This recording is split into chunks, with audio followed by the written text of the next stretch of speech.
So when planning a pregnancy, one of the first things that a woman will begin to do is to look at herself and say, what are the things that I may need to change? Or what are the things that I need to gain control over in the process of planning a pregnancy? Oftentimes, especially if a person has never had a pregnancy before, one of their questions may be, can I become pregnant? Am I going to have problems? There may be fear or apprehension about the possibility of carrying a baby.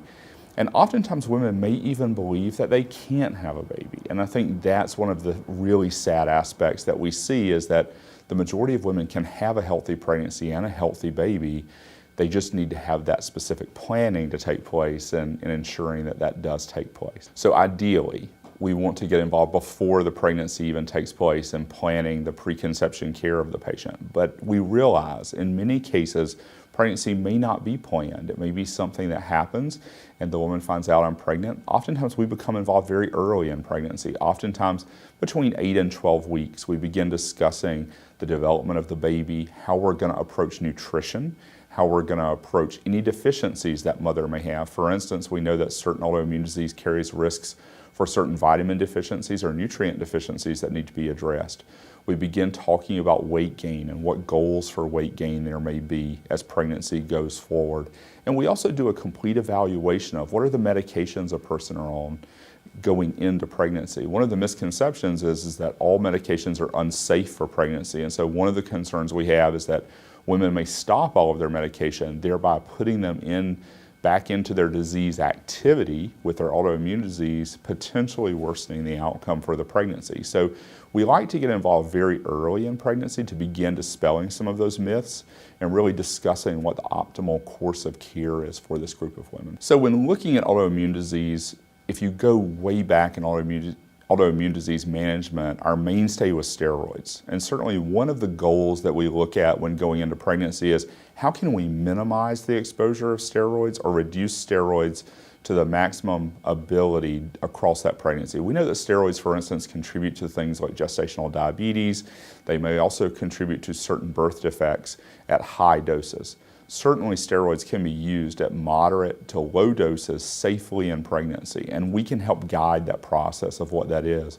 But we also look at things as far as what medications is the person on and which ones may require dose adjustment. Not all of them do, but in some cases, as body mass index increases, the dosing also changes for some medications to achieve that same therapeutic benefit that the patient had been achieving when she was not pregnant. When you are pregnant, we see a massive increase in the amount of volume that's circulating in your blood. This is to assist in development of the pregnancy and the safety of the mother.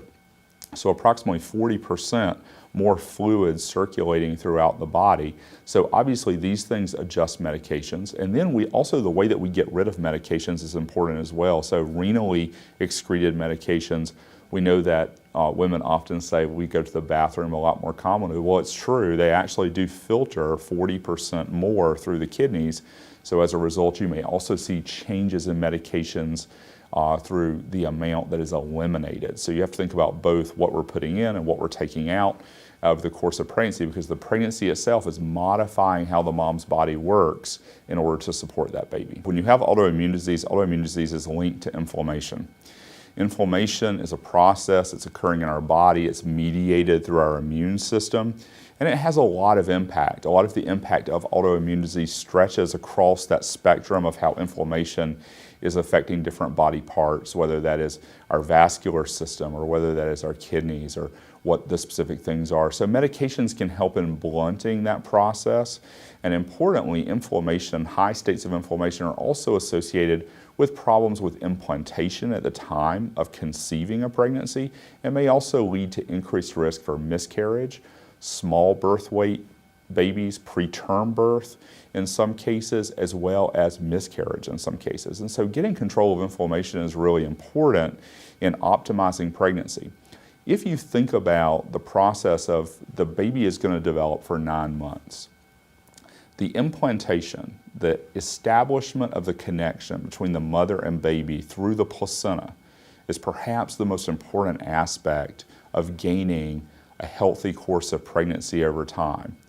That implantation takes place in the earliest weeks of pregnancy. And this is one reason that preconception care piece is so important. If we can gain control of disease. And ideally, that would be defined as keeping a person in disease remission for 3 months at minimum, or up to 6 months prior to going into that pregnancy. That would be ideal in controlling all of the features of inflammation that could potentially impact a pregnancy outcome.